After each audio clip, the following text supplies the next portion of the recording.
आप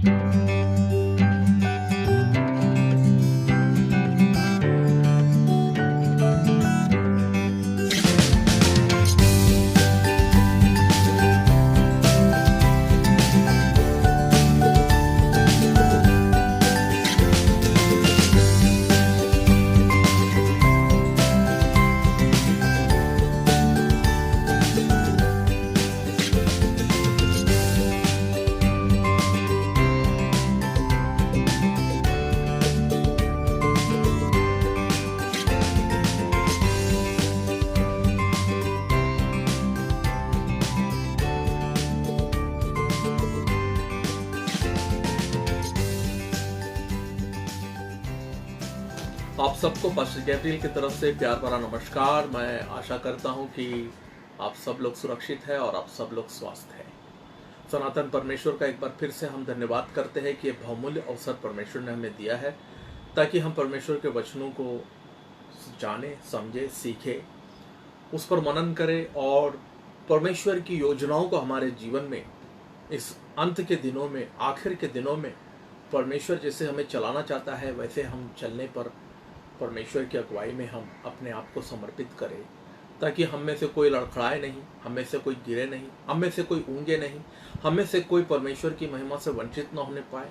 हम सब उठा लिए जाने के लिए परमेश्वर के उस आकाश की ओर, बड़े बादलों के ऊपर बड़े असंख्य स्वर्गदूतों के साथ जब प्रभु यीशु मसीह अपने आगमन में आएगा कलीसियाओं को और उसके दुल्हन को ले जाने के लिए, तब हम सब उस बड़े भाग का और उस बड़े दिन का हम सब सहभागी बन करके हम सब स्वर्गारोहण के लिए तैयार हो जाए। अपने आप को हम तैयार करें, अपने आप को हम प्रशिक्षित करें, अपने आप को हम शुद्ध करें, अपने आप को हम जो है उस बड़े दिन के लिए हम अपने आप को तैयार करें। मेरी यही मनोकामना है, मेरी यही इच्छा है कि कलीसिया परिपक्वता की ओर बढ़े, कलीसिया महिमा से महिमा की ओर बढ़े, कलीसिया जो है और अनुग्रह से अनुग्रह में बढ़े, कलीसिया और पवित्र से पवित्र बनता जाए, कलीसिया जो है एक तेजस्वी रूप धारण करे, बिना जुरियों वाला, बिना दाग वाला, निस्वार्थ, निष्पाप और निष्कलंक अवस्था में कलीसिया जो अपने आप को एक दुल्हन के सम्मान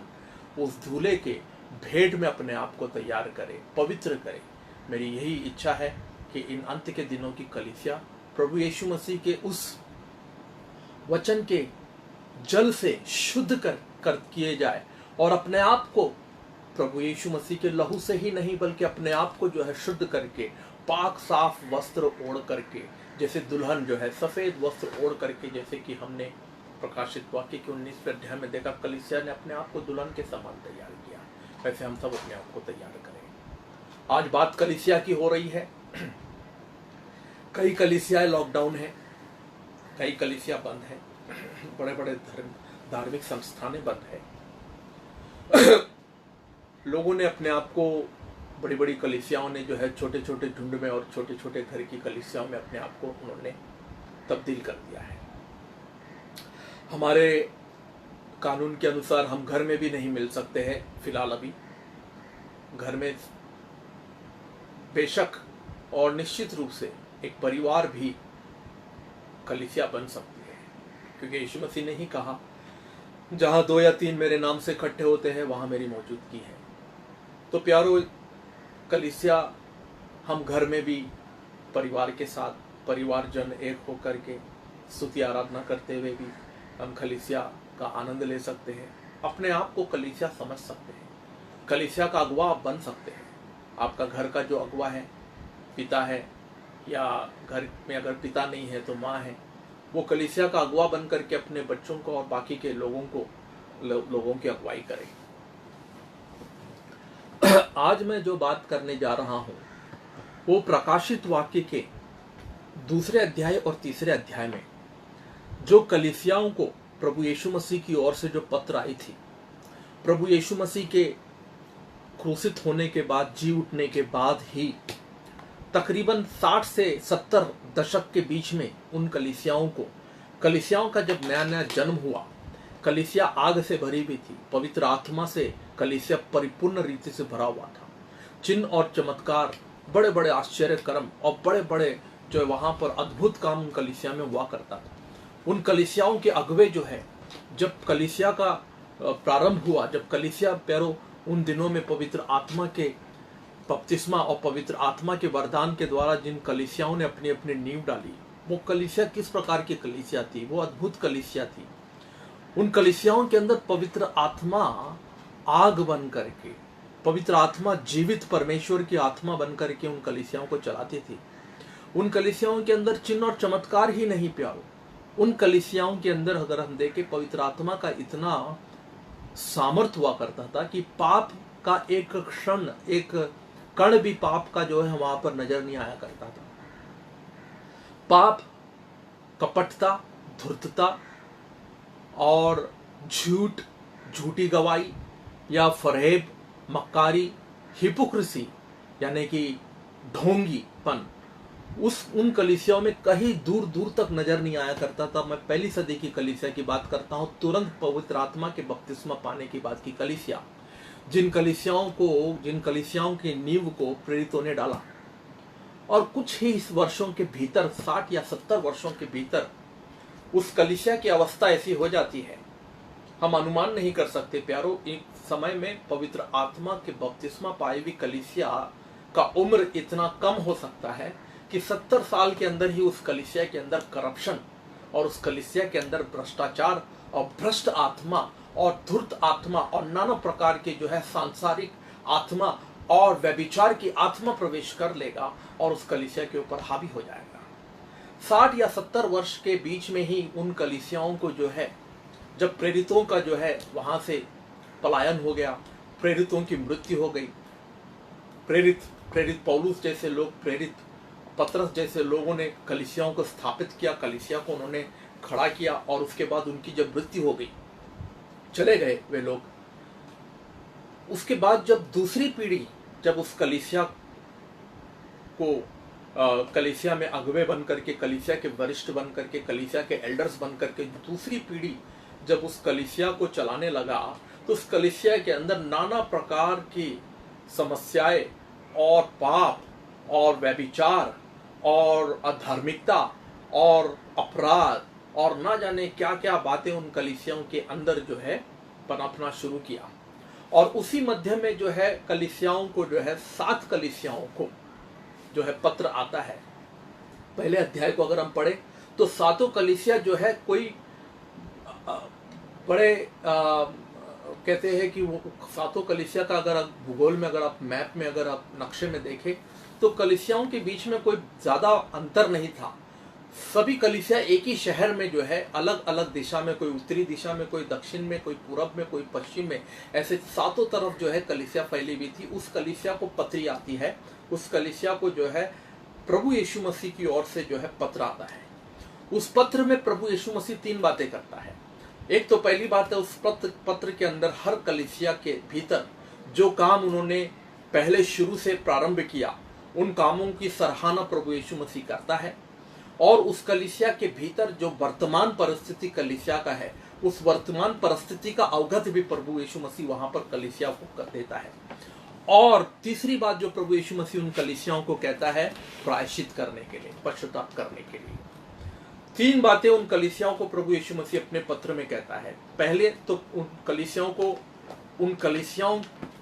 को खड़ा करने में जो मेहनत, जो परिश्रम, जो त्याग उनके बुजुर्गों ने, उनके वरिष्ठों ने, जो श्रम उन्होंने उठाया, जो त्याग उन्होंने उठाई, उन कलीसियाओं के लिए कई लोग जो है शहीद हो गए, कई लोग जो है वह जो है उन कलीसियाओं के लिए मार्टिर हो गए,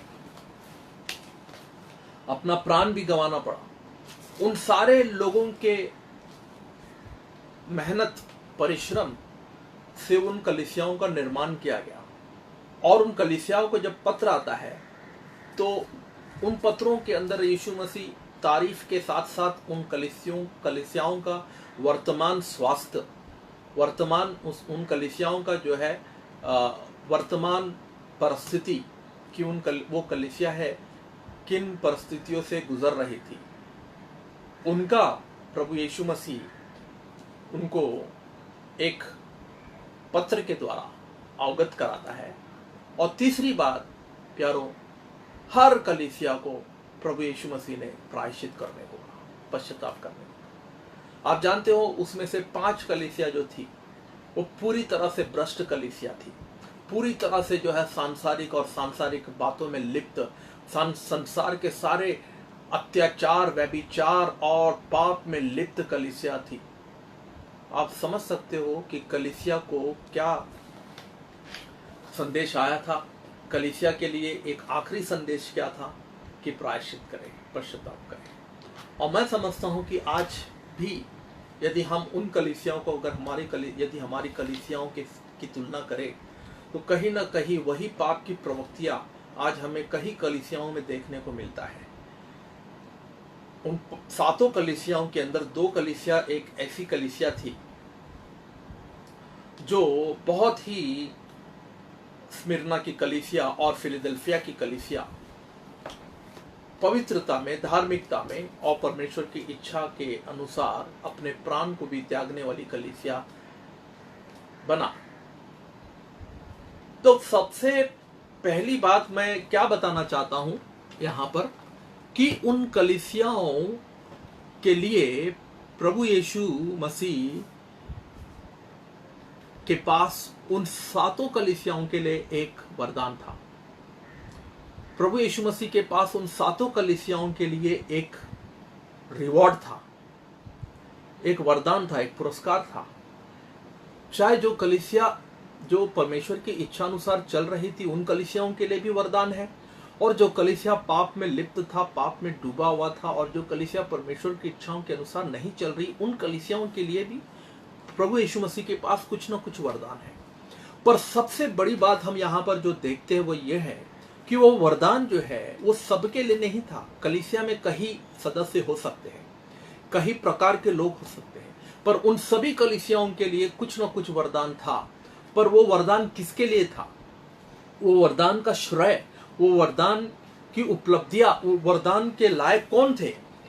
वे जो उस कलीसिया में जो जय पाता है, those who are the overcomers, the reward for them, those who are the overcomers, not necessary for everyone in the church. There are different category of people in the church, different level of people, but still the reward was there for the church for those who are the overcomers, जो जय पाने वाले हैं, जो जय पाने वाले हैं कलीसिया के अंदर, उनके लिए रिवॉर्ड है। तो भांति भांति हम जो है एक एक करके हम देखते हैं कि सबसे पहला पत्री जो है इफिसियों की कलीसिया के लिए, जब सबसे पहली पत्री जब आती है तो वह इफिसियों की कलीसिया के लिए सबसे पहली पत्री के अंदर वो कलीसिया के लिए जो पहली प्रतिज्ञा थी वह प्रकाशित वाक्य के 2 अध्याय उसके 7वें पद में हम देखते हैं, जिसके कान हो वह सुन ले कि आत्मा कलीसियाओं से क्या कहता है। जो जय पाए मैं उसे उस जीवन के पेड़ में से जो परमेश्वर के स्वर्गलोक में है फल खाने को दूंगा। ये पहली कलीसिया है जो इफिसियों की कलीसिया है। जो कलीसिया एक बिना प्रेम वाली कलीसिया बन गई, पर वो कलीसिया वैसे नहीं था प्यारो। वो कलीसिया का निर्माण, वो कलीसिया का स्थापना, उस कलीसिया का जो नींव है एक ऐसे व्यक्ति ने डाला जिसने 1/3 बाइबल लिखी नए करार का, यानी कि प्रेरित पौलुस का हस्तक्षेप, प्रेरित पौलुस की उपस्थिति, प्रेरित पौलुस का जो मौजूदगी उस कलीसिया में एक लंबे समय तक था। जो प्रेरितों के 20वें अध्याय में यदि हम देखें तो प्रेरित पौलुस वहां पर कहता है कि 3 वर्ष तक प्रेरित पौलुस ने उस कलीसिया के लिए मेहनत की। प्रेरिताना रीति से प्रेरित पौलुस ने 3 सालों तक उस कलीसिया के अंदर काम किया। तो आप सोचिए, जब प्रेरित पौलुस उस समय में जब कलीसिया के लिए, जब उस कलीसिया का प्रेरित था तो कलीसिया कैसे हुआ होगा। प्रेरित पौलुस के समय में कलीसिया पवित्र थी, परिपक्व कलीसिया थी, परमेश्वर की उपस्थिति में और परमेश्वर के इच्छा में चलने वाली कलीसिया थी। और प्रेरितों के 20वें अध्याय में प्रेरित पौलुस ने जो है उस कलीसिया को चेतावनी भी दी थी। क्या चेतावनी दी थी? उसने कहा था उस कलीसिया के अंदर कि जब तक मैं इस कलीसिया के मुख्य द्वार पर एक द्वारपाल बन करके खड़ा हूं तब तक जो है ये कलीसिया महफूज है, ये कलीसिया सुरक्षित है। और जब मेरे चले जाने के बाद, यानी कि प्रेरित पौलुस कहीं ना कहीं उसके पलायन के बाद या उसके चले जाने के बाद, वो कहता है कि खूंखार भेड़िया तुम्हारे बीच में से घुस करके तुम्हारे आत्माओं को और कलीसिया के लोगों को तितर बितर कर देगा। प्रेरित पौलुस जब तक वहां पर था, वो द्वारपाल बन करके, एक गेट कीपर बन करके प्रेरित पौलुस ने उस कलीसिया की हिफाजत की, उस कलीसिया का उसने रक्षा किया, और कहीं ना कहीं उस कलीसिया को उसने चेतावनी भी दी थी कि मेरे जाने के बाद तुम्हारे बीच में खूंखार भेड़िया और तुम्हें फाड़ खाने वाले, तितर बितर करने वाले, तुम्हें झूठी शिक्षण और झूठी भविष्यवाणियों के द्वारा तुम्हें बरगलाने वाले और तुम्हें बहकाने वाले ऐसे झूठे शिक्षक और प्रवादियां तुम्हारे बीच में आएंगे और तुम्हें बहकाएंगे। और ठीक प्रेरित पौलुस के जाने के 30 या 35 वर्ष के अंतराल में यदि हम देखें तो उस कलीसिया की परिस्थिति क्या हो गई। वो कलीसिया बिना प्रेम की कलीसिया हो गई। यदि हम उस कलीसिया की अवस्था देखें, कलीसिया की परिस्थिति अगर हम देखें, प्रकाशित वाक्य के 2 अध्याय के 2 पद में, मैं आशा करता हूं कि मेरी आवाज आप लोगों को ठीक आ रही है, मेरी आवाज आप लोगों को ठीक तरीके से सुनाई दे रहा है, क्योंकि मैं समझता हूं कि मैं बहुत ही अहम और बहुत ही महत्वपूर्ण विषय पर मैं बात कर रहा हूं, इसीलिए मैं चाहता हूं कि मेरी आवाज जो है साफ रीति से सब तक पहुंचे। प्रकाशित वाक्य के 2 अध्याय के 2 पद में बाइबल कहती है, मैं तेरे काम और तेरे परिश्रम और तेरे धीरज को जानता हूं, और यह भी कि तू बुरे लोगों के देख नहीं सकता, और जो अपने आप को प्रेरित कहते हैं और है नहीं, उन्हें तूने परख कर झूठा पाया। तू धीरज धरता है और मेरे नाम के लिए दुख उठाते उठाते थका नहीं। पर मुझे तेरे विरुद्ध ये कहना है कि तूने अपना पहला सा प्रेम छोड़ दिया है। इसलिए स्मरण कर कि तू कहां से गिरा है और मन फिरा, और पहले के समान काम कर। यदि तू मन न फिराए तो मैं तेरे पास आकर तेरे धीवट को उसके स्थान से हटा दूंगा। पर हाँ, तुझ में यह बात तो है कि तू निकालियों के कामों को घृणा करता, जिनसे मैं भी घृणा करता हूँ। जिसके कान है वह सुन ले कि आत्मा कलीसिया से क्या कहता है। जो जय पाए मैं उसे उस जीवन के पेड़ में से जो परमेश्वर के स्वर्ग लोक में है फल खाने को दूंगा। प्यारो, यहां पर ये कलीसिया का समस्या क्या थी?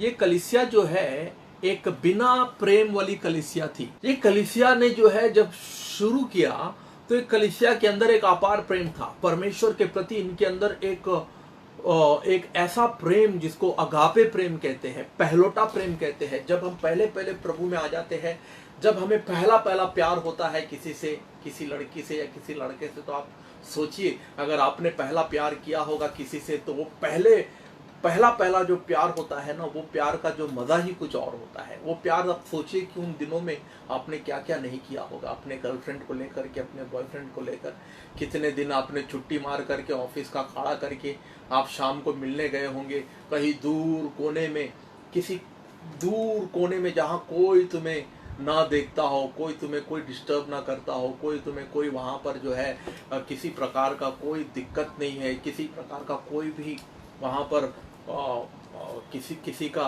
रोक टोक या किसी का हस्ताक्षेप ना हो। ऐसा बागीचे के अंदर बोलिए या समंदर के किनारे पर दुनिया से अपने आप को कट करके, दुनिया से अलग हो करके हम प्रेम में इतने लवलीन हो जाते थे कि हमें पता भी नहीं चलता था कि बाहर क्या हो रहा है। अगर बाहर बम भी फट जाए तो हमें नहीं समझ में आती थी कि कहीं बम फट गया है या कर्फ्यू लग गया है। हम इतने डूब जाते थे प्रेम में। कलीसिया का प्रेम और हमारा प्रेम प्रभु यीशु मसीह के साथ शुरू में कुछ ऐसे ही था। बाद में इस कलीसिया का प्रेम ऐसा हुआ कि वो प्रेम ठंडा हो गया। प्रेम ठंडा होने के बावजूद उनके अंदर जो काम करने का जो तरीका था वो अभी भी जो है श्रेष्ठ था। वे लोग, प्रभु यीशु मसीह ने उनकी प्रशंसा की, क्योंकि प्रभु यीशु मसीह ने कहा कि मैं तेरे काम जानता हूं, तू परिश्रम करता है, तू धीरज को रखता है, और यह कि तू बुरे लोगों को भी नहीं देख सकता। यानी कि बुरे झूठे भविष्यवक्ता और झूठे प्रवादियों को उन्होंने जो है अपनी कलीसियाओं के अंदर उन्होंने प्रवेश बंद कर दिया। उन्होंने झूठे भविष्यवक्ताओं को परखने, उनके पास ऐसे परखने की आत्मा थी कि वे झूठे भविष्यवक्ताओं को परखते थे, पहचानते थे और उन पर निष्भेद करते थे वे लोग। पर उनके भीतर सबसे बड़ी समस्या क्या थी प्यारो? वे कलीसिया परिश्रम करने वाली कलीसिया, धीरज धरने वाली कलीसिया, झूठे शिक्षण और झूठे भविष्यवक्ताओं को रोकने वाला, उनको निषेध करने वाली कलीसिया थी। इतना ही नहीं कि और नहीं उन्होंने झूठा तू धीरज धरता है और मेरे नाम के लिए दुख भी उठाता है। वो कलीसिया प्रभु यीशु मसीह के नाम के लिए दुख भी उठाने वाली कलीसिया थी। पर मुझे तेरे विरुद्ध में कहना है कि तूने अपना पहला सा प्रेम छोड़ दिया। पहला प्यार उनका चला गया। जैसे हम में से कई बसी लोग हैं, कई विश्वासी लोग हैं, आज प्रभु में हैं, प्रभु परमेश्वर के राज्य में है, कलीसियाओं में है, कलीसियाओं के सारे कामों के अंदर है, कलीसिया के एक्टिविटीज और कलीसिया के सारे गतिविधियों के अंदर उनका जो उपस्थिति और उनकी मौजूदगी, हम बिल्कुल उसमें कोई भी दो राय नहीं है। पर प्यारो, वो सारी चीजों को अगर हम एक तरफ रखें और उसमें अगर परमेश्वर के प्रति प्रेम ना हो तो वो सारी चीजें जो है ना, वो परमेश्वर के नजर में मरा हुआ काम कहला जाएगा। परमेश्वर के नजर में वो काम मरे हुए काम है जो जिसमें प्रेम नहीं है। काम तो है, जैसे कि पहले जब किसी का नया नया विवाह होता है तो पति पत्नी के बीच में नए नवेली और एकदम ब्रांड न्यू जो शादी जिसकी होती है, पति पत्नियों के बीच में बड़ा प्रेम होता है। पत्नी के अंदर बड़ा प्रेम होता है, पति के अंदर भी बड़ा प्रेम होता है। पति जो है घर जाने का इंतजार करता है, कब ऑफिस छूटेगा, मैं कब घर जाऊं और कब जो है पत्नी से मिलूं और पत्नी के हाथों से जो है मीठा मीठा जो है चाय पीऊं। और पत्नी भी घर के अंदर जो है दिन भर जो है वो अपने पति के बारे में सोचती है कि कब पति घर आए, आज मैं क्या पकाऊं उसके लिए। बड़े, क्योंकि प्यार उनके अंदर उमड़ता है, प्यार उमड़ता है, तो वो पत्नी सोचती है कि क्या पति के लिए मैं क्या व्यंजन पकाऊं, आज क्या अच्छा खाना पकाऊं मैं।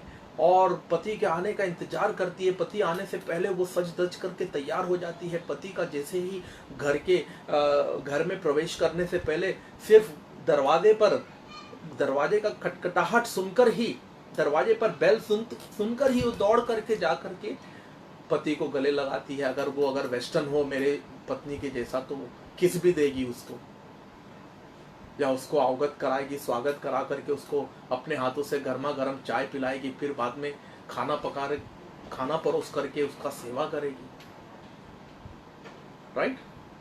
ये पहले जो पहला प्यार, पहला विवाहिक जीवन, एकदम ब्रांड न्यू गाड़ी के समान। और वही गाड़ी जब पुरानी हो जाती है ना 5 साल के बाद, हमारे यहाँ 5 साल का गारंटी होती है गाड़ियों का, और शादियों का भी गारंटी जो है इन दिनों में 5 साल का ही हो गया है। 5 साल के बाद भी अगर पति पत्नी एक बन करके रह लिया और उनके बीच में अगर कोई काला कोट वाला वकील घुस करके अगर उनको अलग ना कर दिया हो, तलाक ना हुआ हो उनका, तो परमेश्वर का धन्यवाद देना समझ लेना। आजकल तो नौबत यह है कि 1 साल के अंदर ही गाड़ी पटरी पर से उतर जाती है। 1 साल के अंदर ही पहले तो सफेद कोट वाले पादरी साहब को पकड़वा करके हम लोगों ने एक दूसरे के हाथों में उंगलियों में अंगूठी पहनवा करके हम लोगों ने जो है वाचा बांध लिया, और 1 साल होने के बाद काला कोट वाले को ढूंढना शुरू करते हैं, यानी कि वकील का हाथ पैर जोड़ते हैं कि मुझे तलाक दिलवा दे। लड़का कहता है कि मुझे तलाक दिलवा दे इस चुड़ैल से, तलाक दिलवा दो जितना जल्दी हो सके, जितना पैसा चाहिए ले लेना। और लड़की कहती है कि मुझे इस आतंकवादी से तलाक दिला दो। आज ये हाल है 1 साल के अंदर। तो वही विवाह जब पुराना हो जाता है तो क्या होता है, कोई जरूरी नहीं कि सारे परिवार टूट जाते हैं। कुछ परिवार है आज 10-10, 20-20 साल से चला रहा है। पर मैं पूछना चाहता हूं, क्या आज भी हमारे अंदर वो प्रेम है? तलाक नहीं हुआ है, परमेश्वर का धन्यवाद हो, तलाक नहीं हुआ, लेकिन आज भी क्या पत्नी के अंदर वही प्रेम है? क्या आज भी पति के अंदर वही प्रेम है? क्या आज भी पति जो है अपने पत्नी के प्रति वो ख्याल रखता है कि मैं कब घर जाऊं और कब मैं अपनी पत्नी से मिलूं, कब मैं उसके हाथों से बनाया हुआ जो है खाना खाऊं, उसके हाथों से बनाया हुआ मीठा चाय पीऊं? या पत्नी के अंदर क्या आज भी प्रेम है? आज भले ही 10 साल हो गया हमारे विवाह को, क्या 10 साल के बाद भी हमारा प्रेम उतना ही है जैसे पहले हमने शुरू किया? मैं तो कहता हूं यदि हम मसीह में हैं तो हमारा प्रेम दुगना होना चाहिए। हमारा प्रेम तो दुगना होना चाहिए। पहले तो नया जब शादी हुआ था तो पत्नी 2 चम्मच शक्कर डालती थी, आज 2 चम्मच नहीं, आज 1 ही चम्मच शक्कर डालना चाहिए। दूसरा चम्मच जो है, दूसरा जो है अपनी उंगली डुबा दे उसके अंदर तो ऐसे ही मीठा हो जाना चाहिए। इतना प्यार बढ़ना चाहिए आज हमारे अंदर। तो काम तो हो रहा है, पत्नी खाना पका रही है, 20 साल के बाद भी शादी, एक दूसरे के साथ एक ही कमरे में रह रहे, तलाक नहीं हुआ है, खाना तो बना रही है, सब कुछ है, पर वो प्रेम नहीं है। वो खाना बनाकर रख देती है, फिर पति जब भी आए उसको फर्क नहीं पड़ता है। वो 6 बजे आए शाम को, या वो ओवर टाइम करे 9 बजे आए, या वो रात को 12 बजे आए, खाना बनाकर रख दिया है, रेडी करके रख दिया है। तो क्या पत्नी काम नहीं कर रही है? पत्नी काम कर रही है। पत्नी क्या खाना नहीं बना रही है? पत्नी खाना बना रही है। पत्नी क्या घर के दूसरे कामों का देखभाल नहीं कर रही है? सब कर रही है। घर को ठीक ठाक नहीं कर रहे, सब कर रहे, बच्चों का परवरिश सब हो रहा है। लेकिन क्या वो प्रेम है? क्या वो पहलोटा प्रेम है? वो पहलोटा प्रेम नहीं है। तो कई मसीहों का जीवन में पहला जो प्रभु यीशु मसीह के साथ जो प्रेम था, वो पहला प्रेम जो है, पहलोटा प्रेम जो है, वो गायब हो गया। इसीलिए प्रभु यीशु मसीह ने इनको कहा कि मुझे तेरे विरुद्ध ये कहना है कि तू अपना पहलोटा प्रेम छोड़ दिया है। छोड़ दिया है, गायब नहीं हुआ है, वो छोड़ दिया है। क्यों छोड़ दिया है? क्योंकि पहले जब प्रभु में आया था तो प्रभु ही सब कुछ था। तू ही सब कुछ है मेरा, हम गीत गाते हैं। आज सिर्फ गीत है हमारे, वास्तविकता नहीं, हकीकत कुछ नहीं है उसके अंदर। पर जब पहले जब हम प्रभु में आए थे, जब प्रभु ने हमें जो है उद्धार दिलाया, नया जन्म दिया, और पवित्र आत्मा का सामर्थ्य हमारे अंदर जब परमेश्वर ने उंडेल दिया, उस समय में दिन रात सुबह शाम हम प्रभु के बारे में सोचते थे, प्रभु के गुण गाते थे, प्रभु की गीत गाते थे, भजन कीर्तन करते थे, प्रभु के लोगों से मिलते थे। आज प्रभु से ज्यादा हमें प्रभु से भी लुभाने वाला, प्रभु से भी ज्यादा प्रेम देने वाला, प्रभु से भी ज्यादा मनोरंजन करने वाला, प्रभु से भी ज्यादा धन संपत्ति आशीष देने वाला हमें संसार के अंदर मिल गया है। इसीलिए हमारा प्रेम धीरे धीरे प्रभु की ऊपर से हट करके कहीं ना कहीं संसार की चीजों में चला गया प्यारो। आज यही कारण है कि पहलोटा प्रेम चला गया है। तो इस कलीसिया को प्रभु यीशु मसीह ने वहां पर चेतावनी दी, और इस कलीसिया को प्रभु यीशु मसीह ने वहां पर कहा कि तू जहां से गिरा है, इसीलिए स्मरण कर कि तू कहां से गिरा है, और मन फिरा और पहले के से काम कर। वापस वही काम करने को कहा। क्या काम? ये नहीं कि हमने मीटिंग अरेंज कर दिया, हमने कोई बड़ा मीटिंग ऑर्गेनाइज कर दिया, हमने कोई बड़ा कैंप ऑर्गेनाइज कर दिया, हमने कोई बड़ा बाइबल स्टडी का एक कॉलेज बनवा दिया, हमने कोई बड़ा बाइबल क्विज चालू कर दिया, हमने कोई बड़ा ऐसा क्रूसेड, कोई ऐसा बड़ा सा मीटिंग हम लोगों ने बड़े से परमेश्वर के सेवक को बुला करके बड़ा मीटिंग। और ये काम नहीं प्यारो, ये काम गतिविधियां है। पर जो काम प्रभु करने को कहता है वो है पहला प्यार, जो हम पहले किया करते थे। प्रभु के साथ संगति, प्रभु के साथ मिलना, प्रभु के साथ समय बिताना, परमेश्वर में समय बिताना, उसके प्यार में लवलीन होना, उसके प्यार में मग्न होना, उसके बारे में दिन रात सोचना, बाइबल के वचनों को जो है पढ़ करके उसके ऊपर मनन करना, और गहराई में जाना, और गहराई से जो है बाइबल के वचनों को पढ़ करके परमेश्वर को समझना और जानने वाला जो काम है, वो काम हमारा कहीं ना कहीं छूट गया है। इसीलिए प्रभु कहता है कि वो काम तो फिर से शुरू कर। इस कलीसिया को, जो पहली कलीसिया थी, उस कलीसिया को प्रतिज्ञा क्या थी कि जिसका कान है वह सुन ले कि आत्मा कलीसियाओं से क्या कहता है। जो जय पाए, यदि तू जय पाएगा, यदि तू प्रायश्चित करके, पश्चाताप करके जय पाएगा, तो उसे जीवन के पेड़ में से जो परमेश्वर का स्वर्गलोक में है फल खाने को मैं दूंगा। ये वही जीवन का पेड़ है जो आदम ने मिस कर गया, जो आदम के सामने रखा हुआ था, जीवन का पेड़ का फल। यदि वो जीवन का पेड़ का फल तोड़ करके अगर वो फल खा लेता तो उसके अंदर परमेश्वर का जीवन आ जाता प्यारो, परमेश्वर का स्वभाव आ जाता, परमेश्वर के गुण आ जाता, परमेश्वर का जो अनंत जीवन है, जो सनातन जीवन है, चैतन्य जीवन है, अमर जीवन है, वो जीवन उसके अंदर आ जाता। तो कहीं ना कहीं आदम जो है उस जीवन को उसने गवाया, उसको मिस किया, वो फल नहीं खा पाया। पर आज यदि आज कलीसिया के अंतिम दिनों की कलीसियाओं को प्यारो, ये मौका है, आज हमारे पास ये अवसर है कि यदि हम फिर से वो पहलोटा प्रेम, अपना प्रेम को फिर से पुनर्स्थापित करें, फिर से प्रभु के करीब आए, परमेश्वर के पास आए और वही प्रेम में हम लवलीन हो जाए। तो प्यारो, वह आज भी हमें वह पेड़ का फल खाने को देगा। कई लोगों का ये मानना है, विश्वासियों का, कि हम जब स्वर्ग में जाएंगे तो वो पेड़ का फल हम खाएंगे। नहीं प्यारो, आपको उस पेड़ के फल को खाने के लिए स्वर्ग में जाने तक का इंतजार करने की आवश्यकता नहीं है। प्रभु ने इसी पृथ्वी पर, इसी जन्म में प्रभु ने उस पेड़ का फल को खाने का प्रयोजन और व्यवस्था प्रभु ने आपको दिया है। आज भी हम उस पेड़ के फल को खा सकते हैं। कैसे? यदि हम देखिए दूसरे पत्रस का पहले अध्याय के चौथे पद में, 5वें पद में, जो वो पेड़ का फल का मतलब है कि परमेश्वर का जीवन पाना, जिनके द्वारा उसने हमें बहुमूल्य और बहुत ही बड़ी प्रतिज्ञा दी है, ताकि इनके द्वारा तुम उस सड़ाहट से छुटकर, जो संसार में बुरी अभिलाषाओं से होती है, ईश्वरीय स्वभाव, देखिए गौर फरमाना यहां पर, ईश्वरीय स्वभाव यानी कि परमेश्वर का स्वभाव, ईश्वरीय स्वभाव में सहभागी हो जाओ। इसी कारण तुम सब प्रकार के यत्न करके अपने विश्वास पर सद्गुण और सद्गुण पर समझ और समझ पर संयम और संयम पर धीरज और धीरज पर भक्ति और भक्ति पर भाईचारा और के प्रति और भाईचारे के प्रति पर प्रेम बढ़ाते जाओ। हालेलुया, प्रेम बढ़ाते जाओ। कैसे बढ़ाओगे प्रेम? सबसे पहले उस प्रेम को बढ़ाने के लिए हमें उस जीवन के पेड़ के फल को वापस खाना होगा। जो क्या है? वह है परमेश्वर के स्वभाव को प्राप्त करना, परमेश्वर के स्वभाव को, उसके चारित्र को, उसके गुणों को और उसके आचरणों को प्राप्त करना। जैसे हमने नया जन्म पाया, तो नया जन्म, जब पवित्र आत्मा का बपतिस्मा हुआ तो नया जन्म हो गया। जब नया जन्म हुआ तो यही परमेश्वर का स्वभाव हमारे भीतर आ गया। आज मनुष्य ही केवल इस पृथ्वी के ऊपर एक ऐसा प्राणी है, प्यारों, मैं आपको बताना चाहता हूं। I would like to tell you that it's the greatest gift that God has given us to the mankind, that the mankind, the human being, he can have the nature of God. He can attain and he can consist in himself the nature of God, the life of God. आज स्वर्गदूतों को भी ये अवसर नहीं मिला प्यारो, आज स्वर्गदूतों को भी ये अवसर नहीं मिला है कि वो परमेश्वर का जीवन पाए, परमेश्वर का स्वभाव पाए और परमेश्वर का गुण पाए।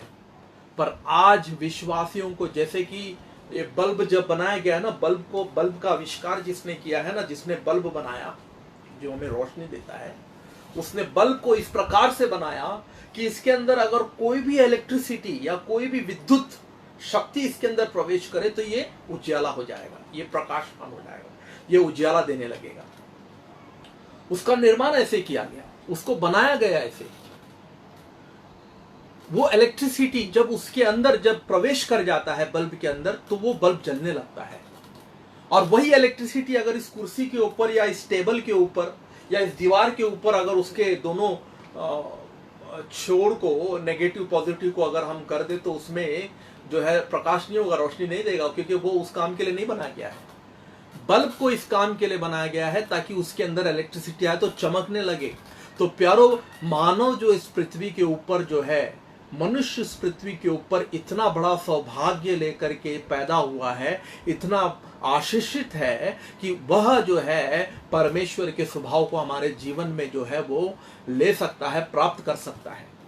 और यह अवसर और यह सौभाग्य स्वर्गदूतों के अंदर भी नहीं था। स्वर्गदूत भी परमेश्वर के स्वभाव को नहीं पा सकते थे जो आज मनुष्य के पास है। तो ये सबसे पहली प्रतिज्ञा परमेश्वर ने उन लोगों को दिया जय पाने वालों के लिए। पहली कलीसिया जो इफिसियों की कलीसिया थी, उस कलीसिया को दिया जो जय पाने वाली कलीसिया थी, कि मैं तुम्हें अपना स्वभाव दूंगा, मैं तुम्हें अपना चारित्र दूंगा, अपना गुण दूंगा, और तुम जो है पुरस्कार पाओगे, और इसी पृथ्वी पर तुमको जीवन का फल खाने का अवसर मिलेगा।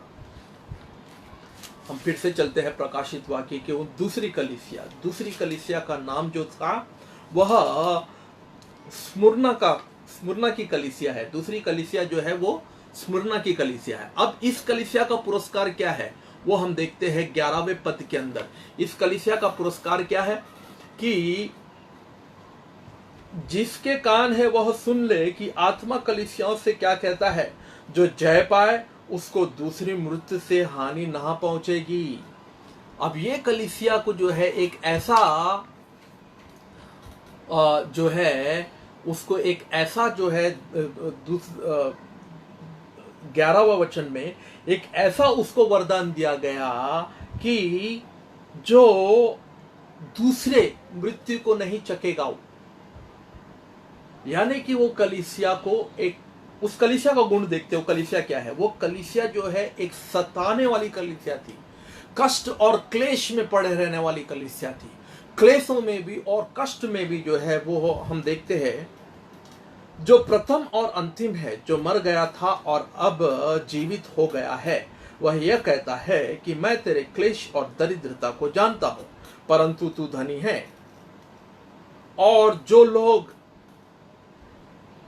अपने आप को यहूदी कहते हैं और है नहीं, पर शैतान की सभा के उनकी निंदा की को भी जानता हूं। जो दुख तुझको झेलने होंगे उससे मत डर। इस कलीसिया को संदेश आया कि तुझे दुख झेलना होगा, पर तू डर मत। उस कलीसिया को ये वचन आया, क्योंकि देखो शैतान तुम में से कुछ को जेल खाने में डालने पर है, ताकि तुम परखे जाओ, और तुम्हें 10 दिन तक क्लेश उठाना होगा। प्राण देने तक विश्वासी रह, तो मैं तुझे जीवन का मुकुट दूंगा। ये कलीसिया को जो है जीवन का मुकुट कैसे मिला? क्योंकि कलीसिया क्लेश में कलीसिया है। ये कलीसिया जो है क्या है? इस कलीसिया का गुण क्या है? ये कलीसिया दुख सहने वाली कलीसिया है, क्लेश सहने वाली कलीसिया है। ये कलीसिया जो है जो झूठे भविष्यवक्ता है उनका पर्दाफाश करने वाली कलीसिया है। जो वहां पर जो कलीसियाओं के अंदर अपने आप को यहूदी कहते हैं, पर वो यहूदी नहीं थे, क्योंकि यहूदी धर्म उस समय में बड़ा धर्म था। इसके लिए हर कोई यहूदी बनना चाहता था। जिससे क्या है, आज के समय में ब्राह्मण जो है वो सबसे बड़ा जाति है हमारे यहाँ पर, और दूसरे इसमें भी हम देखते हैं। तो सब कोई जो है उस जाति के अंदर सोचते हैं कि अगर हम उसमें पैदा हो जाएंगे तो हमारा जो है बहुत सारे सुविधाएं हमें मिल जाएंगी। तो उस समय में यहूदी धर्म बहुत बड़ा धर्म था। तो लोग अपने आप को यहूदी कहलाते थे, पर वो यहूदी नहीं थे। और ऐसे लोगों को इन कलीसियाओं ने ऐसे लोगों का पर्दाफाश किया। उन्होंने टॉलरेट नहीं किया, उन्होंने उनको जो है बर्दाश्त नहीं किया। झूठे भविष्यवक्ता, झूठे शिक्षक और झूठे प्रवादियों का उन्होंने खुल्लम खुल्ला उन्होंने पर्दाफाश किया, उनको एक्सपोज किया। और आज वह कलीसिया प्यारो जो क्लेश में है, कष्ट में है, दुख में है, जो कलीसिया सच्चाई पर खरे उतरती है, जो कलीसिया सच्चाई का वचन, सत्य का वचन जो कलीसिया प्रचार करती है, उन कलीसियाओं के अंदर दुख और क्लेश और कष्ट और बहुत सारी नाना प्रकार की परीक्षाएं और नाना प्रकार का जो है परेशानियां और बहुत सारी जो है ऐसी जो है बातें होगी। पर उसके भीतर भी यदि हम खड़े रहते हैं दृढ़ता से और मजबूती से और अटल होकर के, जब हम प्रभु के ऊपर खड़े रहते हैं, क्यों खड़े रहते हैं? क्योंकि हम जो है क्लेशों को नहीं देखते हैं, कष्टों को नहीं देखते हैं, हम उस मुकुट को देखते हैं जो प्रेरित पौलुस ने कहा कि मैंने एक अच्छी योद्धा वाली लड़ाई लड़ी है, मैंने एक अच्छी दौड़ दौड़ा है और अब मैं तैयार हो गया हूं उस मुकुट को पाने के लिए जो मेरे प्रभु के पास है। आज जब हम क्लेशों में और प्यारो कष्टों में और हमारा जो है बदनामी में, गरीबी में, टंचाई में, आज कलीसिया क्या बनना चाहती है पृथ्वी के ऊपर? आज कलीसिया का हम आज कलीसियाओं की इच्छाओं को हम देखें, कलीसिया के प्रोजेक्ट को हम देखें, कलीसियाओं के बड़े बड़े उनके जो दर्शन को हम देखें, तो आज कलीसिया जो है वो 5 स्टार होटल बनना चाहती है। कलीसिया जो है अपने आप को एक ऐसा बड़ा ऑडिटोरियम बना करके एक ऐसा इमारत, एक ऐसा संस्था, एक ऐसी इंस्टीट्यूट और एक ऐसे ऑर्गेनाइजेशन बनना चाहती है कि उसके ऊपर जो है किसी का कोई कंट्रोल ना हो। पर उस समय की जो स्मिरना की जो कलीसिया थी वो दुख सहने वाली कलीसिया थी। प्रेरितों की जितनी भी कलीसिया अगर हम देखें, पहली सदी की कलीसिया, वो सब दुख सहने वाली कलीसिया थी, कष्ट सहने वाली कलीसिया थी। उनके ऊपर जो है आरोप लगता था, उनके लोगों को, उनके अगुओं को और उनके वरिष्ठों को, उनके पासबानों को लोग जो है बंदीगृह में डाल देते थे, जेल खाने में डाल देते थे। उस समय में कलीसिया का जो है प्राचीन बनना, कलीसिया का अगुआ बनना, कलीसिया का वरिष्ठ बनना जो है कोई वहां पर जो है प्रतिष्ठा वाला या कोई बड़प्पन वाला काम नहीं था, बल्कि सबसे जोखिम और सबसे जो है खतरे वाला काम था। फिर भी लोगों ने खुशी खुशी जो है प्रेरिताना काम किया। कई लोग जो है वो शहीद हो गए, कई लोग ने मृत्यु पाया, कई लोगों ने सजा पाई, कई लोगों को बंदीगृह में जो है सड़ा दिया गया। वो कलीसिया का प्यारो, पहली सदी की कलीसियाओं का चित्र, पहली सदी की कलीसियाओं का जो है वह फॉर्मेट था, वह चित्र है कलीसियाओं का, वह मॉडल है कलीसियाओं का। और आज के मॉडल को आप देख लीजिए, आज के मॉडल को अगर हम उठाकर देख लीजिए तो हर एक कलीसिया अपने आप को इतना महफूज और इतना सुरक्षित और इतना आलीशान, एक थिएटर के सम्मान, एक ऑडिटोरियम के सम्मान, एक बड़े से 5 स्टार होटल के सम्मान, हर उपलब्धियां, हर एक अच्छा यंत्र, हर एक अच्छा तकनीकी साधन उसके अंदर जो है मुहैया करा करके वे लोग जो है कलीसिया को एक ऐसा बड़ा इंस्टीट्यूट बनाने की कोशिश कर रहे हैं। वो कलीसिया नहीं हो सकता है प्यारो। आप एक क्लब अच्छा बना सकते हो, आप एक 5 स्टार होटल जरूर खोल सकते हो, पर उस प्रकार से आप कलीसिया नहीं खोल सकते हैं, कलीसिया का निर्माण नहीं कर सकते। कलीसिया का मतलब है दुख और कष्ट। कोई जरूरी नहीं कि कलीसिया के अंदर दुख और कष्ट आए, नहीं, पर कहीं ना कहीं जब हम सच्चाई में और ईमानदारी से और जब परिपक्वता में परमेश्वर के कार्यों में जब हम पूरी तरह से बिना मिलावट, बिना समझौता, बिना कॉम्प्रोमाइज करके जब हम परमेश्वर का कार्य करते हैं तो उस कलीसिया के ऊपर दुख आएगा।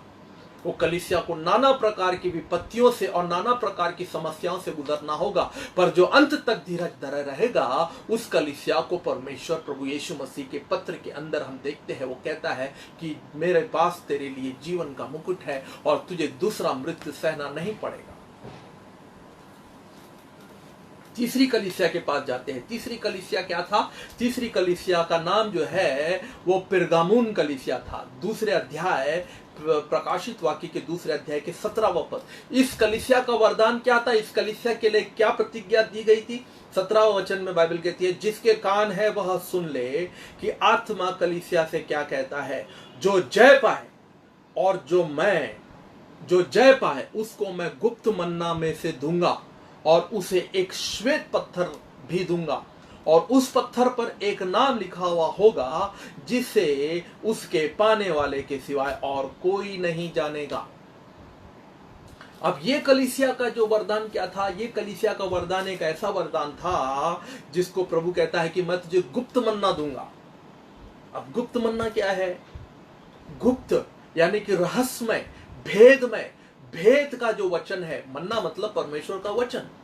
और अंत के दिनों की कलीसिया को अगर हम इफिसियों के 3 में पढ़े तो बाइबल कहती है कि रहस्यमय बातें, भेद की बातें मैं कलीसियाओं को प्रकट करूंगा। और आज के युग की कलीसिया, जो अंतिम दिनों की कलीसिया, अंत के दिनों की जो कलीसिया है, वो कलीसिया है भेद की बातों को जानने वाली कलीसिया है। पर वो भेद की बातें सब नहीं जान पाएंगे, सबके लिए नहीं है। सब जो है नहीं, भेद क्या है और रहस्यमय बातें क्या है वह नहीं। आज रहस्यमय बातों के नाम पर, भेद के नाम पर, प्रकाशन के नाम पर, रेवलेशन के नाम पर लोगों को ठगा जा रहा है, लोगों को धोखा दिया जा रहा है। प्रकाशित वाक्य का प्रकाशन, रेवलेशन की किताब के ऊपर लोग किताबें लिख रहे हैं, चार्ट बना रहे हैं, लोग अध्ययन कर रहे हैं, लोगों को बेवकूफ बना रहे हैं, लाल घोड़ा, काला घोड़ा, पीला घोड़ा को लेकर के लोगों को भ्रम में डाल रहे हैं।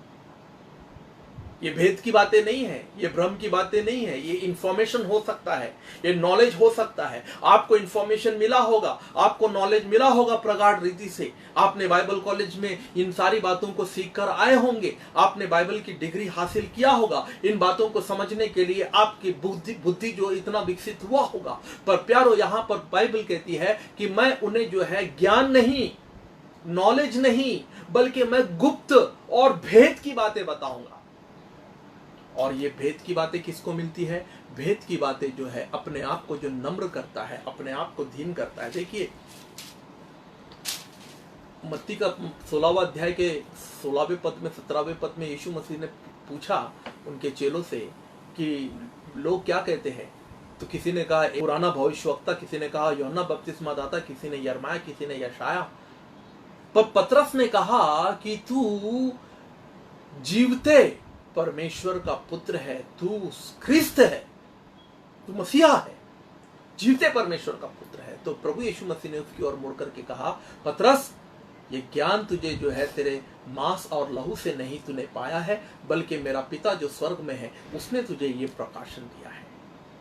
तो वो रेवलेशन होता है प्यारो, वो है रेवलेशन।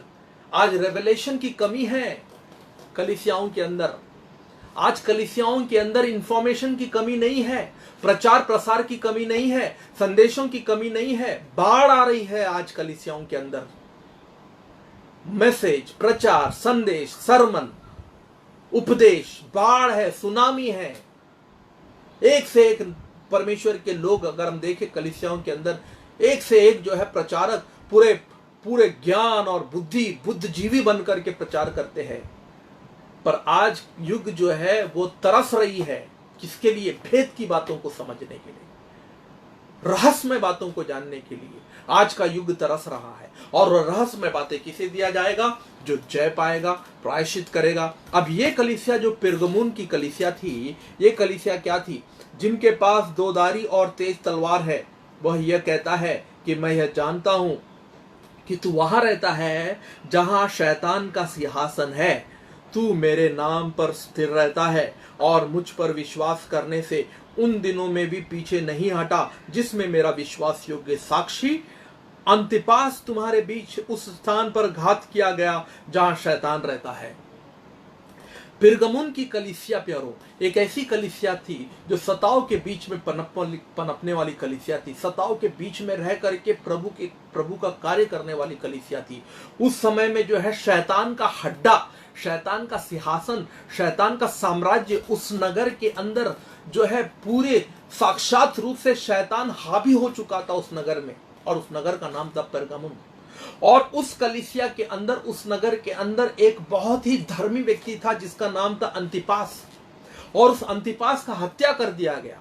उस अंतिपास को शैतान के कामों ने और शैतान के लोगों ने, यानी कि झूठे भविष्यवक्ता और झूठे भ्रम फैलाने वाले झूठे शिक्षक है, उन्होंने कलीसिया के उस प्रेरित अंतिपास का उन्होंने हत्या कर दी। और जब अंतिपास का हत्या हो गया, जब अंतिपास वहां से जो है चला गया, तो उस कलीसिया का ऊपर जो है पूरी रीति से जो है शैतान का जो है पूरा उसके ऊपर जो है एक कब्जा हो गया। शैतान उस कलीसिया के अंदर घुसना चाहता था। शैतान उस कलीसिया के अंदर घुसकर उस कलीसिया के ऊपर नियंत्रण लेना चाहता था। पर अंतिपास कहीं ना कहीं एक परमेश्वर का दास, प्रेरित, सच्चाई और खराई और ईमानदारी से परमेश्वर का वचन को प्रचार करने वाला प्रेरित वहां पर खड़ा था। इसके लिए शैतान की हिम्मत नहीं हो रही थी उस कलीसिया में घुसने का।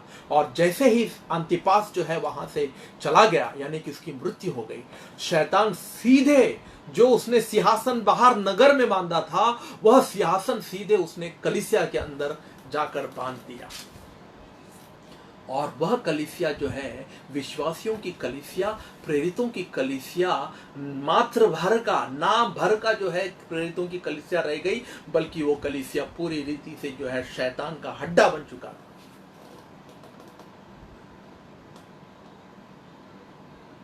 पर 15वां वचन अगर हम देखें, दूसरे अध्याय के 15वें वचन में, मैं भी मार्क करता हूं यहां पर, आप लोग भी मार्क कीजिए वहां पर। वैसे ही तेरे यहां कुछ ऐसे हैं जो निकालियों की शिक्षा को नहीं मानते हैं। अंत मन फिरा, नहीं तो तेरे पास शीघ्र ही आकर अपने मुंह का तलवार से उनके साथ लड़ूंगा। यानी कि उस कलीसिया के अंदर 14वें पद में, पर मुझे तेरे विरुद्ध में ये कुछ बातें कहनी है, क्योंकि तेरे यहां कुछ ऐसे हैं जो बिलाम की शिक्षा को मानते हैं। अब बिलाम की शिक्षा और निकालियों की शिक्षा, ये दो शिक्षा है वहां पर, ये दो शिक्षा वहां पर चल रहा है उस कलीसिया में। एक बिलाम की शिक्षा।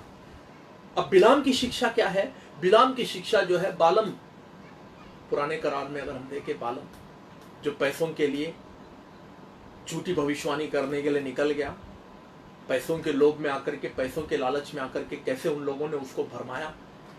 जो पैसों के लिए प्रचार करते हैं, पैसों के लिए जो है सेवा करते हैं, पैसों के लोभ और लालच में जो लोग झूठी झूठी भविष्यवाणियां करते हैं, लोगों का आई कार्ड बताते हैं, आधार कार्ड नंबर बताते हैं, गाड़ी का नंबर बताते हैं, क्रेडिट कार्ड नंबर बताते हैं।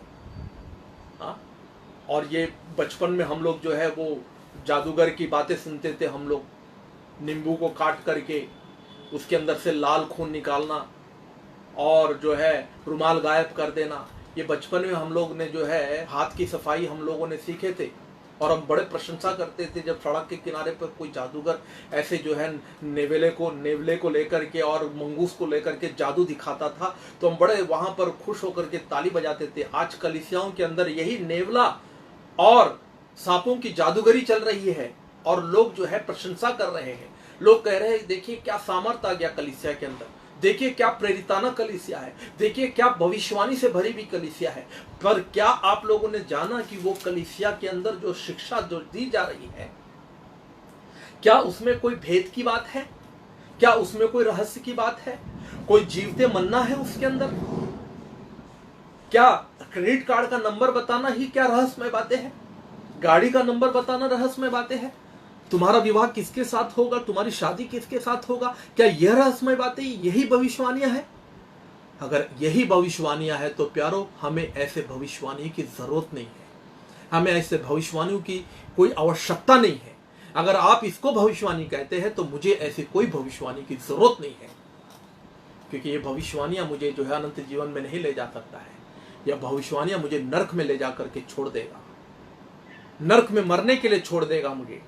इसलिए सावधान हो जाइए कलीसिया इन दिनों में ऐसे झूठे भविष्यवक्ता, बालम की शिक्षा और निकालियों की शिक्षा। अब निकालियों की शिक्षा क्या है? निकालियूस की शिक्षा जो है सांसारिक शिक्षा है, संसार का शिक्षा, दुनिया से आने वाला, दुनिया के अंदर से आने वाला। आज कलीसियाओं के अंदर जो शिक्षा प्राप्त की जा रही है, आज कलीसियाओं के अंदर परमेश्वर का वचन कम, संसार की बातें ज्यादा हो रही है, संसार का ज्ञान ज्यादा बांटा जा रहा है, संसार का जो है जो इफेक्ट्स है, करंट अफेयर्स के बारे में ज्यादा बताया जा रहा है।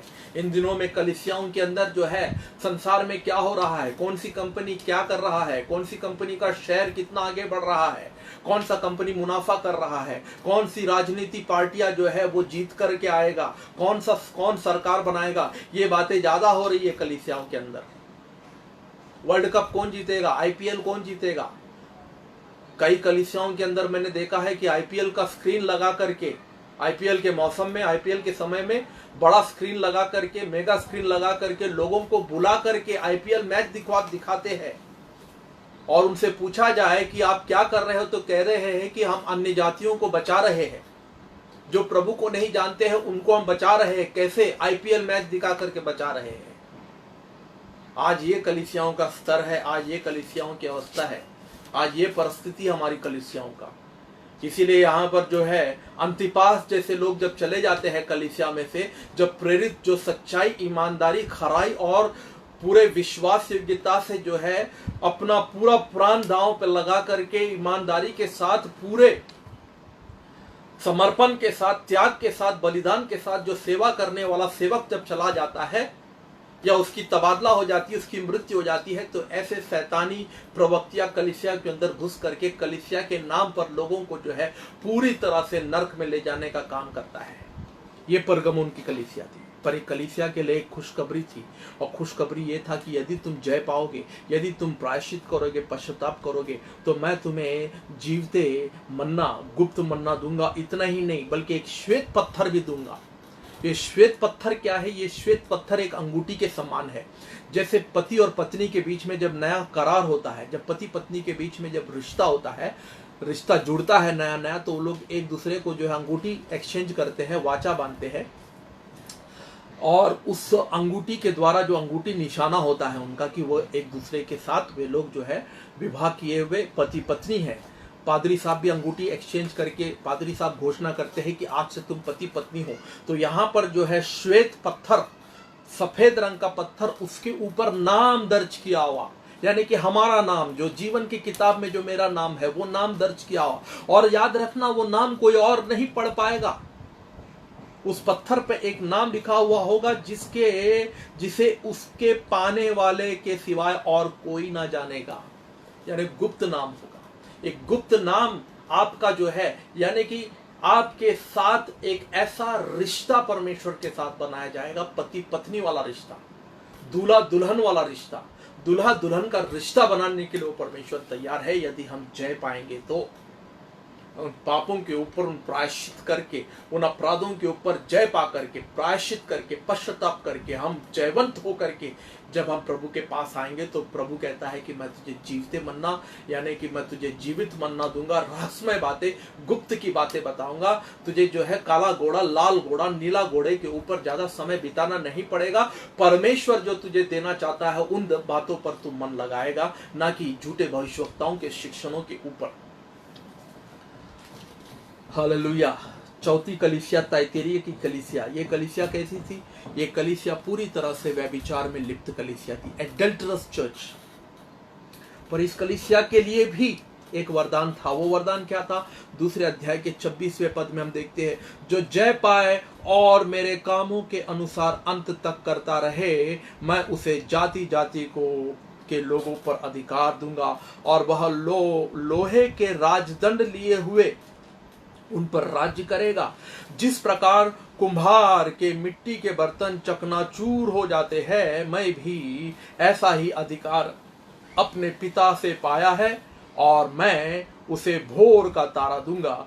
जिसके कान हो वह सुन ले कि आत्मा कलीसियाओं से क्या कहता है। हालेलुया। यहाँ पर प्यारो जो कलीसिया है जिसका जिक्र अभी अभी मैंने किया है, ये कलीसिया क्या है जानते हो? ये कलीसिया व्यभिचार की कलीसिया है, चौथी कलीसिया है। ये 7 कलीसियाओं में से चौथी कलीसिया जो है वो व्यभिचार से भरी हुई कलीसिया है। और उस कलीसिया के अंदर क्या हो रहा था काम, वहां पर देखिए 20वें वचन से मैं पढ़ूं। पर पहला तो उस कलीसिया में क्या काम हो रहा था? परमेश्वर के पुत्र जिसकी आंखें आग की ज्वाला के समान और जिसके पांव उत्तम पीतल के समान, और वह यह कहता है कि मैं तेरे कामों को और तेरे प्रेम और विश्वास और सेवा और धीरज को जानता हूं, और यह भी कि तेरे पिछले काम पहले से बढ़कर है। पर मुझे तेरे विरुद्ध ये कहना है कि तू उस स्त्री इजबेल को रहने देता है जो अपने आप को भविष्यवक्तिनी कहती है और मेरे दासों को व्यभिचार करने और मूर्तियों के आगे चढ़ाई गई वस्तुएं खाना सिखला करके भरमाती है। मैंने उसको मन फिराने के लिए अवसर दिया, पर वह अपने व्यभिचार से मन फिराना नहीं चाहती। देख, मैं उसे रोगशया पर डालता हूं, और जो उसके साथ व्यभिचार करते हैं यदि वे भी उसके कामों से मन ना फिराएंगे तो मैं उन्हें भी बड़े क्लेश में डालूंगा।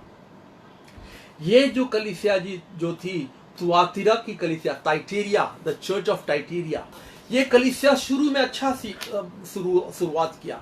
शुरू में जो है इनके काम बड़े अच्छे काम थे, मेहनत करते थे, विश्वास को धरे, विश्वास और सेवा और धीरज को जानते थे ये लोग। और पिछले कामों से भी उनका जो काम जो था, पहले जो काम था उससे भी बढ़कर काम था। पर कहीं ना कहीं उनकी कलीसिया के अंदर एक समस्या थी, और वो कलीसिया के अंदर समस्या क्या थी? समस्या ये थी कि स्त्री, इजबेल की आत्मा से भरी हुई स्त्री जो है उस कलीसिया को अपने वश में और अपने नियंत्रण में कर लिया। उस कलीसिया के अंदर जो है, उस कलीसिया का जो अगवा जिसको पत्र भेजा गया, उस कलीसिया का जो मैसेंजर जो था, उस कलीसिया का जो वरिष्ठ जो था, एल्डर जो था, उसको जो पत्र भेजा गया, उसका काम था उस कलीसिया के अंदर जो है कलीसिया की अगुवाई करना और कलीसिया के ऊपर जो है परमेश्वर की आत्मा से चलाना। पर उसने कहीं ना कहीं वो बागडोर और कलीसिया का सारा जो कामकाज है उसने एक औरत को दे दिया। और वो औरत कौन थी? वो औरत यजबेल की आत्मा से भरी हुई औरत थी। वो व्यभिचार में लिप्त थी और वह दूसरों से भी व्यभिचार करवाती थी, और नाना प्रकार के मूर्ति पूजा और मूर्ति पूजा के शिक्षण और चढ़ावा, ये सारी बातें जो है उसके कलीसिया के लोगों को जो है प्रेरित करती थी, सिखाती थी। तो प्यारो, कलीसिया के अंदर सबसे बड़ी समस्या ये थी कि कलीसिया जो है एक औरत चला रही थी। अब मेरी बात यहां पर कुछ लोगों को बुरा लगेगा। उस कलीसिया को औरत चलाना एक अलग बात है, और कलीसिया में एक औरत का प्रचार करना एक अलग बात है। एक स्त्री का कलीसिया के अंदर प्रचार करना एक और चीज है। स्त्री का कलीसिया के अंदर उत्साहित का वचन बांटना एक अलग चीज है, और स्त्री का कलीसिया के ऊपर कंट्रोल करना, कलीसिया को चलाना। आप जानते हो, स्त्रियों को कलीसिया चलाने के लिए नहीं बुलाया गया है। हाँ, स्त्री गाना गा सकती है, गीत गा सकती है, भजन कर सकती है, स्तुति आराधना में मन लगा सकती है और उत्तेजित और उत्साहित का वचन भी बांट सकती है। पर स्त्री खड़े होकर के अगर कलीसिया कर चलाने लगे तो प्यारो वो कलीसिया प्यारो कहीं ना कहीं वो परमेश्वर की इच्छा के अनुसार नहीं है। यस, क्योंकि हमने परमेश्वर के वचन को प्रथम स्थान देना है। परमेश्वर का वचन यदि कहता है कि तुम्हारे बीच में, तुम्हारे मंडली के बीच में स्त्रियों को कोई अधिकार न देना, तो उसको अधिकार से वंचित रखना है प्यारो। अब ये देखिए हमारे ऊपर है कि हमको उन स्त्रियों को, हो सकता है स्त्री हमारी पत्नी है। अब मैंने कई कलीसियाओं के अंदर देखा, कई कलीसियाओं का जो पास्टर है, कई कलीसियाओं का जो लीडर है, उसकी पत्नी कलीसिया चलाती है, पास्टर का भी नहीं चलता है वहां पर। मैंने, जब मेरी विवाह नहीं हुई थी, जब मैं जवान था, जब मैं अकेला था, उस समय में ही मैं कई कलीसियाओं का स्थापन किया हमने, कई कलीसियाओं को जन्म दिया हमने। उस समय में जब मैं विवाह नहीं किया था, उस समय में मेरी एक ही प्रार्थना थी, एक ही प्रार्थना मैं करता था परमेश्वर से कि परमेश्वर यदि तेरी इच्छा है कि मैं विवाह करूं और मेरा जीवन साथी आए, मेरी पत्नी आए, यदि तेरी इच्छा है कि मैं विवाह करूं, तो कभी भी प्रभु मेरी होने वाली जो पत्नी है वो कलीसिया के ऊपर उसका कभी अधिकार ना हो। ये मेरी शुरू से प्रार्थना थी, क्योंकि मैं उन दिनों में जब नया नया विश्वासी था, उन दिनों में मैं जब कलीसियाओं में जाया करता था, उन दिनों की कलीसियाओं का अवस्था मैंने देखा कि किस प्रकार से उन कलीसियाओं के ऊपर स्त्रियों का एक जबरदस्त पकड़ था, एक स्त्रियों का एक राज्य चलता था, एक वहां पर उनका जो है एक उनका शासन चलता था। पूरी कलीसिया को जो है पास्टर की पत्नियां चलाती थी, पास्टर की पत्नियां और उनके लीडर्स की पत्नियां जो है पूरी कलीसिया के ऊपर कंट्रोल करती थी, पूरी कलीसिया का नियंत्रण करती थी। और उन कलीसियाओं का आशा, उन कलीसियाओं का परिस्थिति हमने देखा, वो कलीसिया आशाओं पर है आज। पूरी तरह से जो है ध्वस्त हो गई कलीसिया, पूरी तरह से अपने अभिषेक को गवाया। कहीं कलीसिया तो आज जो है बंद हो चुके हैं। ऐसी मिनिस्ट्री, जिस मिनिस्ट्री के अंदर पास्टर ने जो है कलीसिया का डोर, कलीसिया का नियंत्रण, कलीसिया का जो है कंट्रोल स्त्री के हाथों में दिया, और स्त्री जब वो कलीसिया को चलाने लगा तो वो कलीसिया के अंदर परमेश्वर की उपस्थिति नहीं रहा। मैं बड़े होशो आवाज के साथ कह रहा हूँ प्यारो, क्योंकि मैंने मेरे जीवन के अंदर जब मैं नया नया विश्वासी था, मैंने कलीसियाओं को बर्बाद होते हुए देखा। स्त्रियों के प्रचार, उनकी शिक्षा और उनका जो स्वभाव और उनका जो है लोगों के साथ व्यवहार करने का जो तरीका है, जो उनका जो शैली है, वो प्यारो कहीं कलीसियाओं को बर्बादी के कगार पर लेकर गया। इसीलिए जो ताइतेरिया की जो कलीसिया थी, वो जो है केवल व्यभिचार में ही नहीं थी, बल्कि झूठा शिक्षा, अन्य जातियों का शिक्षण भी वहां पर बांटा जा रहा था। और वहां पर लिखा है शिक्षा नहीं मानते, और उन बातों एक चीज वहां पर बहुत अच्छी थी, पर तुम 24वां वचन, दूसरे अध्याय के 24वां वचन, पर तुम तुआतीरा के बाकी लोगों से जितने इस शिक्षा को नहीं मानते और उन बातों को जिन्हें शैतान की गहरी बातें कहते हैं नहीं जानते, यह कहता हूं कि मैं तुम पर और बोझ ना डालूंगा। देखिए, एक खुशखबरी थी उस कलीसिया के अंदर जहां पर औरतें, स्त्रियां राज्य कर रही थी, वहां पर केंद्र शासन बना करके जो है वे लोग जो है वहां पर शासन कर रही थी। उन कलीसियाओं के अंदर कुछ ऐसे भी लोग थे, हो सकते हैं कुछ जवान लोग, कुछ नई पीढ़ी के लोग, कुछ संडे स्कूल से उभरे हुए नए फ्रेश बिलीवर्स, वो जो है परमेश्वर की नई बातों को सीखने वाले लोग भी थे। वहां पर प्रभु यीशु मसीह ने उनको कहा कि मैं चाहता हूं कि तुम उनकी बातों से बाहर निकलकर, तुम उन कलीसियाओं से बाहर निकलकर तुम जो है मेरी बातों पर मन लगाना, गहरी बातों पर मन लगाना, ताकि मैं तुम्हें जो है क्या दूंगा, राजदंड लिए हुए उन पर राज्य करेगा। तुम्हें मैं एक ऐसा अधिकार दूंगा, मैं एक ऐसा छड़ी दूंगा जिस छड़ी से तुम राज करोगे, जिस छड़ी से तुम जो है, जैसे एलिया के पास ही सामर्थ था उस इजबेल को हराने का और इजबेल को जो है गिराने का सामर्थ्य सिर्फ एलिया के पास ही था। बाकी सारे वहाँ के झूठे भविष्यवक्ता जो है उस इजबेल के सामने नतमस्तक होकर के अपने आप को उन्होंने जो है उसके हवाले कर दिया। परमेश्वर कहीं ना कहीं ऐसी कलीसियाओं में जहाँ पर जो है दुर्तता, कपटता और झूठ और फरेब और झूठे शिक्षण दिया जाता है, वहाँ पर कहीं ना कहीं नए एलिया को परमेश्वर खड़ा करेगा बड़े सामर्थ्य के साथ, बड़े अधिकार के साथ, कि वे लोग अधिकार लेंगे और उनके सामर्थ्य को वे लोग तोड़ देंगे, गिरा देंगे। उसके बाद जो कलीसिया है प्रकाशित वाक्य के 3 अध्याय के 5वें वचन में जो सारदिस की कलीसिया है, वो सारदिस की कलीसिया का ये प्रतिज्ञा थी, उनका ये वायदा था, परमेश्वर ने उनको दिया, जो जय पाए उसे इस प्रकार श्वेत वस्त्र पहनाया जाएगा और मैं उसका नाम जीवन की पुस्तक में से किसी रीति से ना काटूंगा, पर उसका नाम अपने पिता और उसके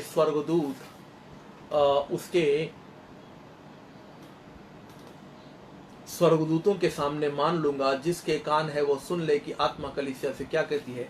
ये जो 5वीं जो कलीसिया थी, वो कलीसिया का नाम है सारदिस की कलीसिया, जो उत्तरी दिशा में था यरूशलेम की। सारदिस की कलीसिया जो है पूरी रीति से जो है वह कलीसिया एक मरी हुई कलीसिया थी, और वह कलीसिया एक हिपोक्रेसी यानी कि ढोंग, यानी कि मकार, झूठ और कपटता, बहरूपियों वाली कलीसिया थी।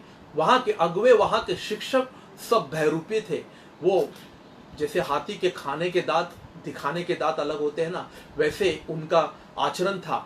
प्रचार कुछ करना और प्रचार कुछ बोलना और जीवन कुछ और चलना।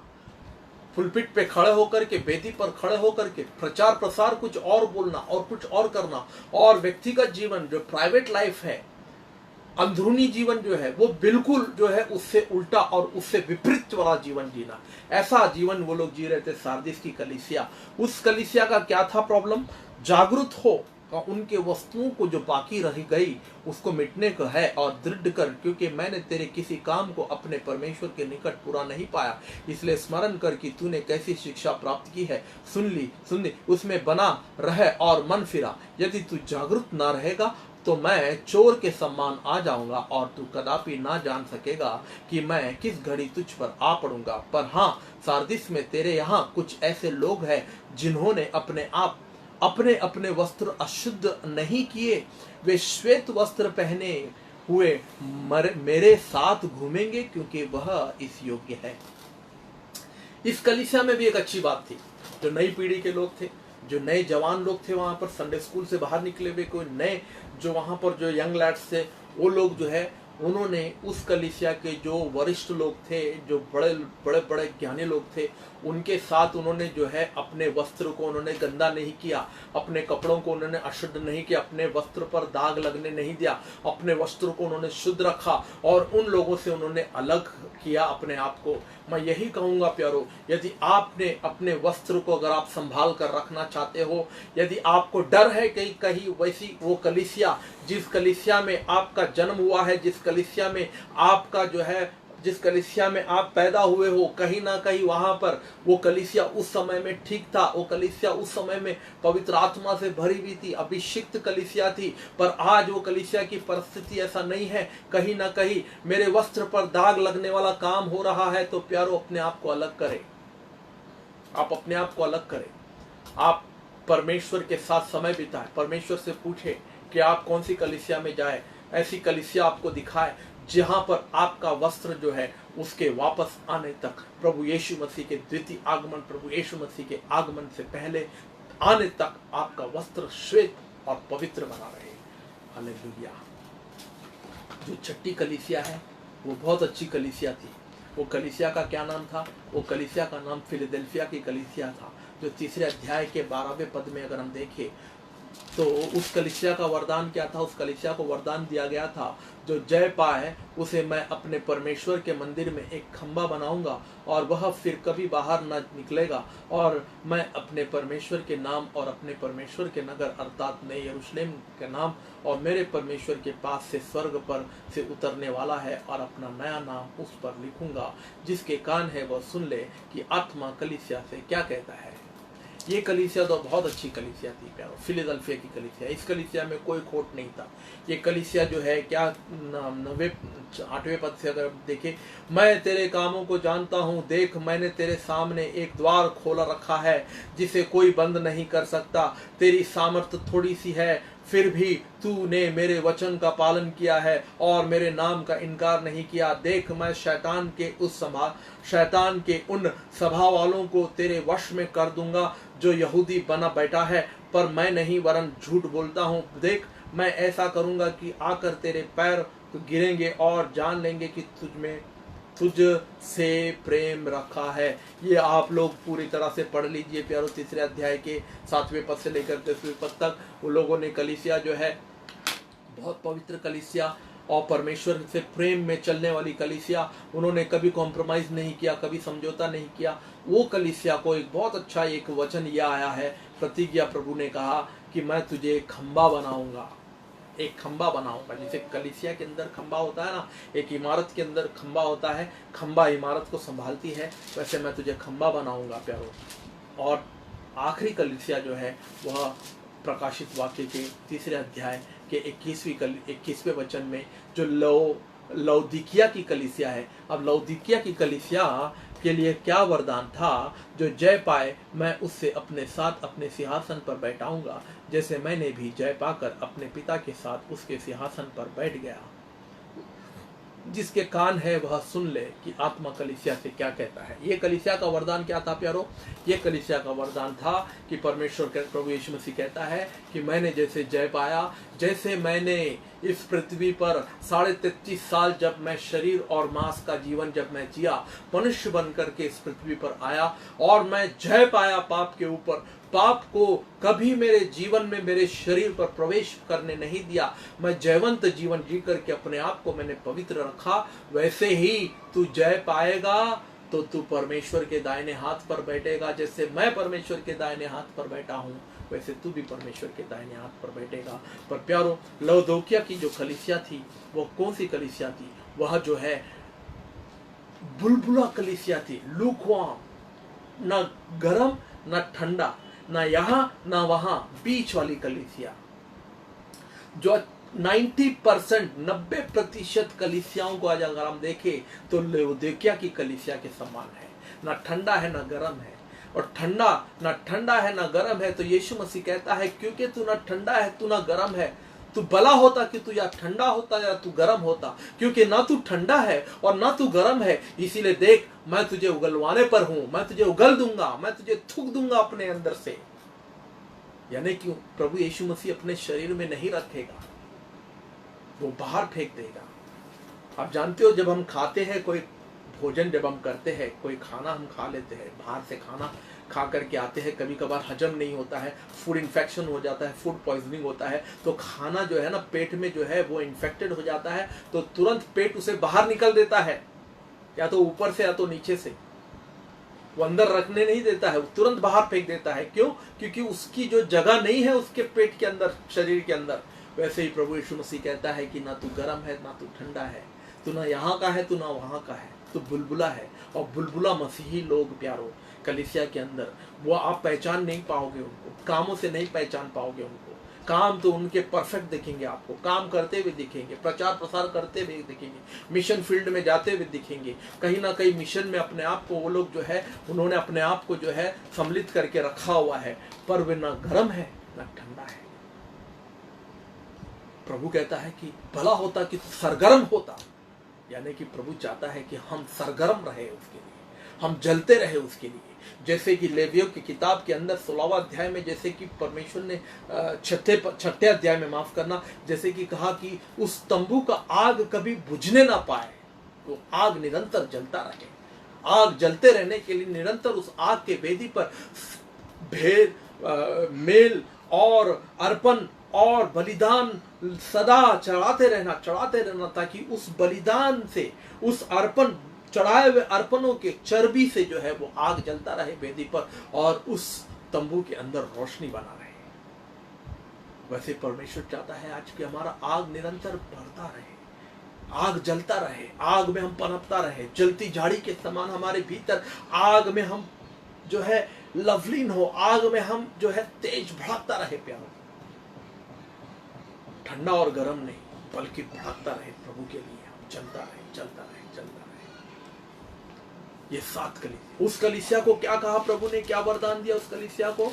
उस कलीसिया को प्रभु कहता है कि मैं तुझे अपने दाहिने हाथ पर बैठने का अधिकार दूंगा। हालेलुया। ये 7 कलीसियाओं के विषय में प्यार आज हमने सीखा और आज हमने जाना। ये 7 कलीसिया कहीं ना कहीं आज अगर हम कलीसियाओं को, यदि कोई छोटा मोटा कोई भी बुलाहट यदि हमारा है और उस कलीसियाओं के अंदर अगर हम प्रेरित बन करके, अगवा बन करके, लीडर बन करके, पास्टर बन करके, या कोई सिंगर बन करके, स्तुति आराधना करने वाला अगवा बन करके यदि हम कार्य कर रहे हैं, तो सोचिए प्यारो कि मेरा कार्य क्या है, मैं किस वरदान के लिए तैयार किया गया हूं, मेरा वरदान क्या है, मेरी बुलाहट क्या है। आप सोचिए। अंत के दिनों के लिए कलीसिया का यही वचन है, अंत के दिनों की कलीसियाओं के लिए यही संदेश है कि मन फिराओ, प्रायश्चित करो, पश्चाताप करो। प्रभु हारा नहीं है, आप भी मत हारिए। प्रभु निराश है जरूर, पर प्रभु हारा नहीं है, आप भी मत हारिए। सरल रास्ता प्रभु ने बताया है, सीधा रास्ता प्रभु ने बताया है, सरल उपदेश प्रभु ने दिया है। तुमने तो घिनौने काम किए हैं, कलीसियाओं के अंदर सब कुछ तुमने वो किया है जो तुमको नहीं करना चाहिए था। 7 में से 5 कलीसिया, भ्रष्ट कलीसिया निकल गया, फिर भी प्रभु जो है कहता है कि तुम्हारे पास आशा है, तुम वरदान पा सकते हो, तुम खंबा बन सकते हो कलीसिया का, तुम मुकुट पा सकते हो, तुम परमेश्वर के दाहिने हाथ पर बैठ सकते हो। मैं तुम्हें जीवित मन्ना दूंगा, मैं तुम्हें भेद की बातें बताऊंगा, मैं तुम्हें रहस्यमय बातें बताऊंगा, मैं तुम्हें अंगूठी दूंगा प्यारो, मेरा रिश्ता बनाऊंगा मैं, और उस अंगूठी पे तुम्हारा नाम होगा, तुम्हारा रिश्ता होगा उस दूल्हे के साथ। ये सब कुछ प्रभु करने के लिए तैयार है। सिर्फ मन फिराने को कहता है, प्रायश्चित करने को कहता है, जय पाने को कहता है। पाप के ऊपर जय पा करके, प्रायश्चित करके, पश्चाताप करके हम जयवंत बन करके प्रभु के पास आए, ताकि हम प्रभु से वरदान पाए, प्रभु से हम जय पाए। प्रभु आप सबको आशीष दे। मैं आशा करता हूँ कि ये वचन आप लोगों को आशीष का कारण बना होगा और ये वचन के ऊपर आप लोग जरूर मनन करोगे। आप सबका धन्यवाद। आप लोग सब जुड़े, आप लोग सब ने इस वचन को सुना, इसके लिए मैं आप लोगों को धन्यवाद देता हूँ। छोटी सी प्रार्थना करूंगा। सर, हम आपका धन्यवाद करते हैं, जैसे आपने फिलाडेल्फिया की कलीसिया को आपने तैयार किया, और आपने परमेश्वर प्रभु जी जो स्मरणा की कलीसिया, दुख सहने वाली, कष्ट सहने वाली, क्लेश सहने वाला, झूठे भविष्यवक्ताओं का पर्दाफाश करने वाला और सांसारिक बातों को दूर रखने वाली कलीसिया, जैसे उन्होंने अंत तक जैसे कलीसिया को उन्होंने पवित्र रखा, वैसे ही तू हमें अंत तक पवित्र रख प्रभु। तेरे आने तक हमारा वस्त्र प्रभु श्वेत, सफेद, पवित्र, धार्मिकता से बना रहे प्रभु, ताकि उसके ऊपर कोई दाग न आए। धन्यवाद करते यीशु प्रभु के नाम में प्रार्थना पिता परमेश्वर से करते हैं, आमीन। प्रभु आप सबको आशीष दे। में गॉड